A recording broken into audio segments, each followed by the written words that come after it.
दोस्तों, किसी को कामयाबी बहुत जल्दी मिल जाती है और किसी को कामयाबी मिलने में बहुत ही समय लगता है और किसी को मिलती भी नहीं। हम सब बहुत मेहनत करते हैं, लेकिन कभी कभी हमारे मेहनत के हिसाब से हमें उसका फल प्राप्त नहीं हो पाता है। और आपने देखा होगा कि कुछ लोग थोड़ा ही परिश्रम किए और वे लोग बहुत आगे निकल गए। आप कहते भी होंगे, अरे वह तो पढ़ने में मेरे से धीमा था, लेकिन फिर भी हमसे आगे निकल गया। आप जो सोच रहे हैं वो चीज आपके हिसाब से नहीं हो रही है और बार बार असफलता का मुंह ही देखना पड़ रहा है और अंत में खुद को आप लाचार पा रहे हैं, खुद को कमजोर पा रहे हैं। कई बार होता है कि हम सब इतने असफल हो जाते हैं कि फिर हमारा मन टूट जाता है। हम खुद को बहुत ही कमजोर और हारा हुआ महसूस करने लग जाते हैं और बहुत निराशा भी होती है। और निराशा क्यों न हो, दुखी क्यों न हो हम, क्योंकि हमने तो बहुत परिश्रम किया था, जितना हमसे होना चाहिए था उतना किया था, लेकिन मुझे उस परिश्रम के हिसाब से उसका फल नहीं मिल पाया और एक बार फिर असफलता का मुंह देखना पड़ा। दोस्तों, अगर यह सारी सिचुएशन, यह सारी समस्याएं आपके भी जीवन में घटित हो रही हैं या ना भी घटित हो रही हैं, तो भी आप इस वीडियो को छोड़कर कहीं मत जाइएगा, क्योंकि कुछ ऐसी बातें आपको पता चलेंगी जो कि शायद आप इससे पहले कहीं सुने हों। जो बातें मैं आपको बताने वाला हूँ वह सारी बातें आपको इन सभी मुश्किलों से बाहर निकाल देंगी। जैसे आज के समय में स्कूल है, वैसे ही पुराने समय में आश्रम हुआ करते थे। उस समय के लोग अपनी शिक्षा ग्रहण करने के लिए आश्रम में जाया करते थे। उस समय हर शिष्य अपने गुरु का बहुत ही सम्मान करता था। प्राचीन समय में किताबी ज्ञान से ज्यादा लोगों को व्यावहारिक ज्ञान सिखाया जाता था। प्राचीन समय में एक आश्रम था जिसमें विभिन्न प्रकार के विद्यार्थी गुरु से शिक्षा ग्रहण करते थे। आश्रम से सभी बच्चे शिक्षा ग्रहण करने के बाद अपने अपने राज्य को वापस लौट जाते थे। उन्हीं शिष्यों में विवेक नाम का एक शिष्य था। वह भी अपने गुरु से शिक्षा ग्रहण करने के बाद अपने राज्य वापस लौट आता है। वापस आने के बाद सभी लोग अपने अपने राज्य में अपने अपने कामों में वापस लग जाते हैं। धीरे धीरे समय बीतता गया। विवेक और बड़ा होने लगा। उसके परिवार की दशा पहले से ही अच्छी नहीं थी। विवेक के घर वालों ने भी यही सोचा था कि विवेक आश्रम से जब शिक्षा ग्रहण करने के बाद आएगा तो वह बहुत ही कामयाब बनकर आएगा, अच्छे से अपने परिवार का पालन पोषण करेगा। लेकिन विवेक के साथ ये सारी बातें उल्टी हो रही थी। वह आश्रम से शिक्षा ग्रहण करके तो आया था, लेकिन जब वह काम की तलाश में दूर दूर जाता तो उसे कोई काम नहीं मिलता था। छोटी छोटी चीजों में वह असफल हो जाया करता था। विवेक एक बार एक राजा के यहाँ गया हुआ था, क्योंकि राजा अपनी सेना में नए सैनिकों को भर्ती कर रहा था। विवेक भी राजा की सेना में भर्ती होने के लिए राजा के महल पहुंच जाता है। विवेक जब राजा के अधिकारियों के सम्मुख प्रस्तुत होता है अपनी योग्यता को साबित करने के लिए, तो उसके हाथ पैर कांपने लगते हैं। यह देख राजा के अधिकारी उसे बाहर कर देते हैं। उसे कहते हैं कि तुम राजा की सेना में भर्ती होने लायक नहीं हो अभी। इस बात से विवेक बहुत ही निराश और हताश हो जाता है, क्योंकि उसके जीवन में अगर कोई उम्मीद बची हुई थी तो यही एक थी। इसके बाद वह अपने घर दुखी मन से वापस लौट आता है। घर वापस आने के बाद उसे पड़ोसियों के ताने सुनने को मिलते हैं। लोग कहते हैं कि विवेक तो बहुत पढ़ा लिखा है, पर इसे कोई काम नहीं मिल रहा है। कोई कहता है कि ये तो आश्रम में ठीक से पढ़ा ही नहीं होगा, और कुछ लोग तो यहाँ तक कहने लगते हैं इसकी सोचने समझने की शक्ति ही कम है, इसलिए इसका दिमाग सही तरीके से काम नहीं कर पा रहा है। मतलब लोग उसे तरह तरह के ताने मारते थे। इस बात से विवेक बहुत ही ज्यादा परेशान हो गया था। एक दिन उसके मन में आत्महत्या करने का विचार भी आने लगा। फिर जैसे तैसे उसने खुद को संभाला। उसने अपनी समस्या एक दोस्त को बताई। दोस्त ने कहा, विवेक तुम एक बार फिर आश्रम में अपने गुरुजी से मिलने जाओ। और तुम उन्हें अपनी सारी समस्या बताओ, वह तुम्हारी सारी समस्याओं का निराकरण कर देंगे। विवेक पहले तो हिचकता है कि आश्रम गए हुए बहुत दिन हो गए, पता नहीं गुरुजी मुझे पहचान पाएंगे कि नहीं, लेकिन जैसे तैसे वह हिम्मत जुटाकर आश्रम चला जाता है। वहीं पर उसे वही पुराने गुरु मिलते हैं जिन्होंने विवेक को बचपन में पढ़ाया था। गुरु अब बूढ़े हो चले थे। विवेक उन्हें अपनी सारी समस्या बताता है। गुरु बिल्कुल शांतिपूर्वक उसकी बातों को सुनते हैं। विवेक कहता है कि हे गुरुवर, मैं कहीं भी जाता हूँ तो मैं असफल हो जाता हूँ, मैं किसी भी परीक्षा में पास नहीं हो पाता हूँ। मैंने अपना अध्ययन भी बहुत ही अच्छे तरीके से किया था, फिर भी मैं असफल होता जा रहा हूँ, खुद को लाचार पा रहा हूँ। मेरे दिमाग में तमाम तरह के नकारात्मक विचार जन्म ले रहे हैं। गुरु कहते हैं कि विवेक, मैं एक कहानी के माध्यम से तुम्हारी सारी समस्याओं को दूर कर दूंगा, उसे तुम ध्यानपूर्वक सुनना। गुरु कहते हैं कि एक चरवाहा जंगल में बकरियां चराया करता था। बकरी चराते चराते वो जंगल में इतना आगे निकल गया कि उसे शेर का एक छोटा बच्चा मिला। उसने अभी आंखें भी नहीं खोली थी। छोटा बच्चा सबको प्यारा लगता है, यह जानते हुए भी कि यह शेर का बच्चा है। उस चरवाहे ने उस शेर के बच्चे को उठा लिया और भेड़ों का दूध पिलाने लगा। वह बच्चा धीरे धीरे बढ़ने लगा। वह भेड़ों के बच्चों के साथ खेलता, भेड़ों के साथ ही घास खाता, भेड़ों की तरह ही बोलता, अपने आप को भेड़ ही समझता था। अब बच्चा बड़ा हो गया था। एक रोज किसी दूसरे शेर ने भेड़ों के झुंड पर हमला कर दिया। सभी भेड़ें दौड़ने लगी। शेर के उस बच्चे ने भी डरते कांपते भेड़ों की तरह भेड़ों के झुंड की तरफ भागने लगा। वह बड़ा हो गया था, लेकिन फिर भी भेड़ों के साथ ही भागा जा रहा था। दौड़ते हुए शेर के बच्चे को, जो कि अब बड़ा हो गया था, उस हमलावर शेर ने देख लिया। उसे इस तरह भागते हुए देख हमलावर शेर को बड़ा ही आश्चर्य हुआ।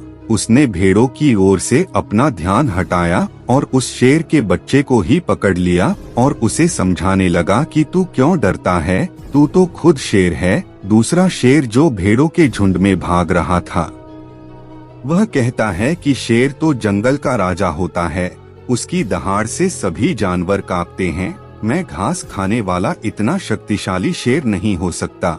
हमलावर शेर उसे पकड़कर एक कुएं के पास ले गया। कुएं के अंदर उसे उसका चेहरा दिखाकर कहता है, देख, तेरा चेहरा मेरे जैसा ही है, तेरे पंजे भी मेरे जैसे ही है, इसलिए तू भेड़ नहीं है, तू शेर है। दूसरा शेर कहने लगा, ठीक है, मेरा चेहरा तेरे जैसा ही है, मगर तू तो बहुत शक्तिशाली है, मेरी आवाज से तो कोई डरता भी नहीं। हमलावर शेर ने कहा, तेरी आवाज से भी लोग डरेंगे, बस तू खुद को शेर समझ। जिस दिन तू खुद को शेर समझ लेगा, उस दिन तेरे से सब डरेंगे। बस तू खुद के अंदर की शक्ति को पहचान। तुझे महसूस करना होगा कि मैं भी एक शेर हूँ, मेरे पास भी ताकत है, मैं भी जंगल का राजा बन सकता हूँ। जिस दिन तेरे मन में यह विचार आ गया, उस दिन तू किसी से नहीं डरेगा। तू डर इसलिए रहा है, या यूं कहे कि डर कर इसलिए भाग रहा था, क्योंकि तू खुद को भेड़ समझ रहा था। जब तक तू खुद को भेड़ समझेगा, तब तक तू भागता रहेगा, क्योंकि बचपन से ही तू खुद को भेड़ समझते हुए आ रहा था और खुद को भेड़ समझने लग गया था। इसलिए तू डर के भाग रहा था, क्योंकि बचपन से ही लोगों ने तुझे भेड़ ही समझा है, किसी ने तुझे शेर कहकर पुकारा ही नहीं, इसलिए तू खुद को भेड़ समझने लगा। गुरु ने कहा, विवेक, तुम्हारी भी जिंदगी में यही हो रहा है। तुम्हारे पास सारी योग्यताएं हैं, लेकिन तुम भी खुद को भेड़ ही समझ रहे हो। इसका सबसे बड़ा कारण यह है कि कोई तुम्हें प्रोत्साहित नहीं कर रहा है कि तुम भी कर सकते हो। लोग तुम्हें बस अपनी नकारात्मक ऊर्जा ही दे रहे हैं। लोग तुमसे बस यही कह रहे हैं कि विवेक पढ़ा नहीं है, विवेक योग्य नहीं है, इसलिए उसे कहीं पर भी कोई काम या नौकरी नहीं मिल रही है।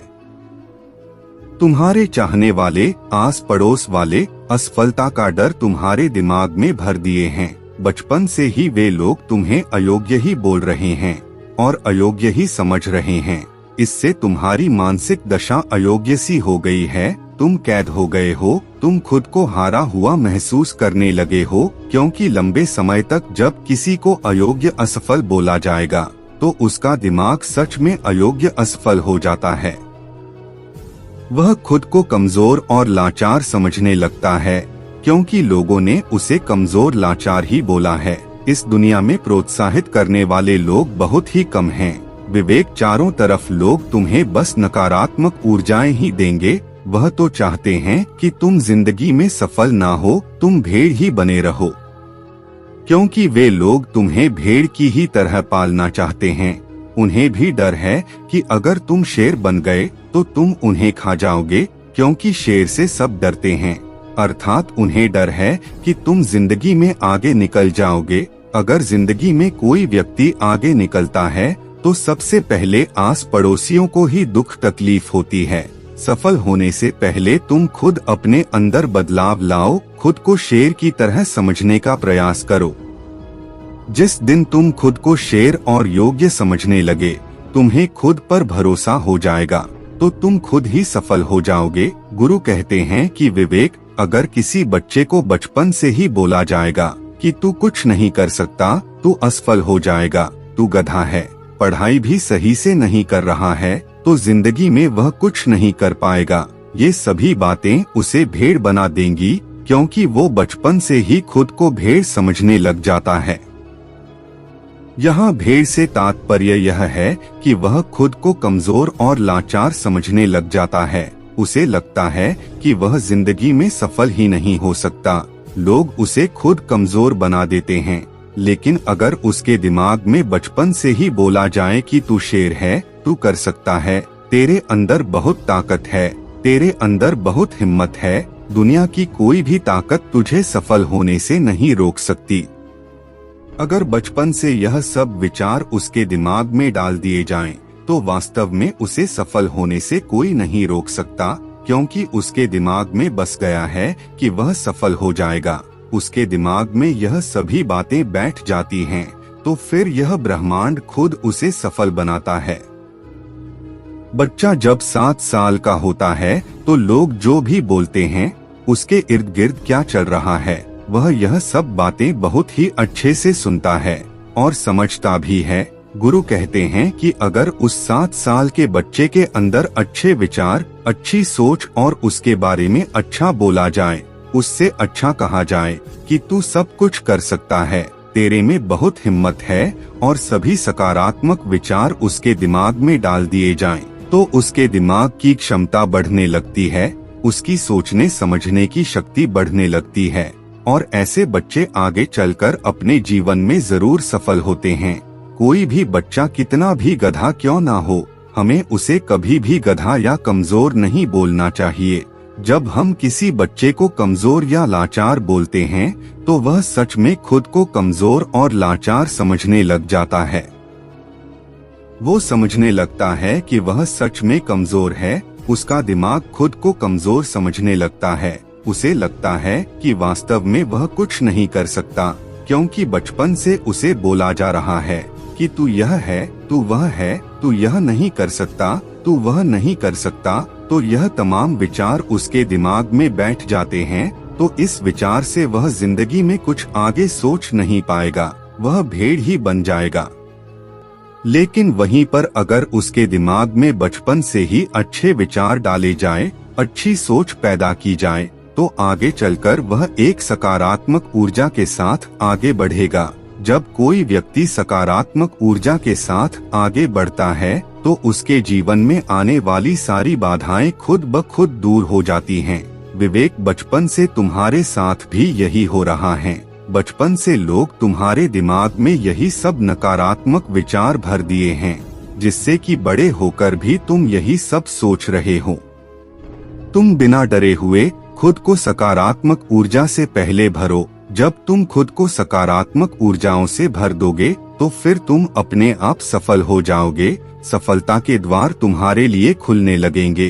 गुरु कहते हैं कि कहीं पर जाने से, कुछ भी करने से पहले अपने मन को सकारात्मक ऊर्जाओं से भरो। तुम्हें असफलता या नकारात्मक विचारों पर ध्यान ही नहीं देना है, तुम्हें बस खुद को सकारात्मक ऊर्जाओं से भरना है। तुम प्रतिदिन जब सुबह उठो और रात को जब सोने जाओ, तब महसूस करो कि हम भी कर सकते हैं, हम असफल नहीं होंगे, हमारे अंदर भी ताकत है, हमारे अंदर भी हिम्मत है। खुद को सकारात्मक ऊर्जाओं से भरते रहो। इसके बाद धीरे धीरे तुम खुद को महसूस करने लगोगे कि तुम्हारे लिए सफलता के द्वार खुलने लगे हैं।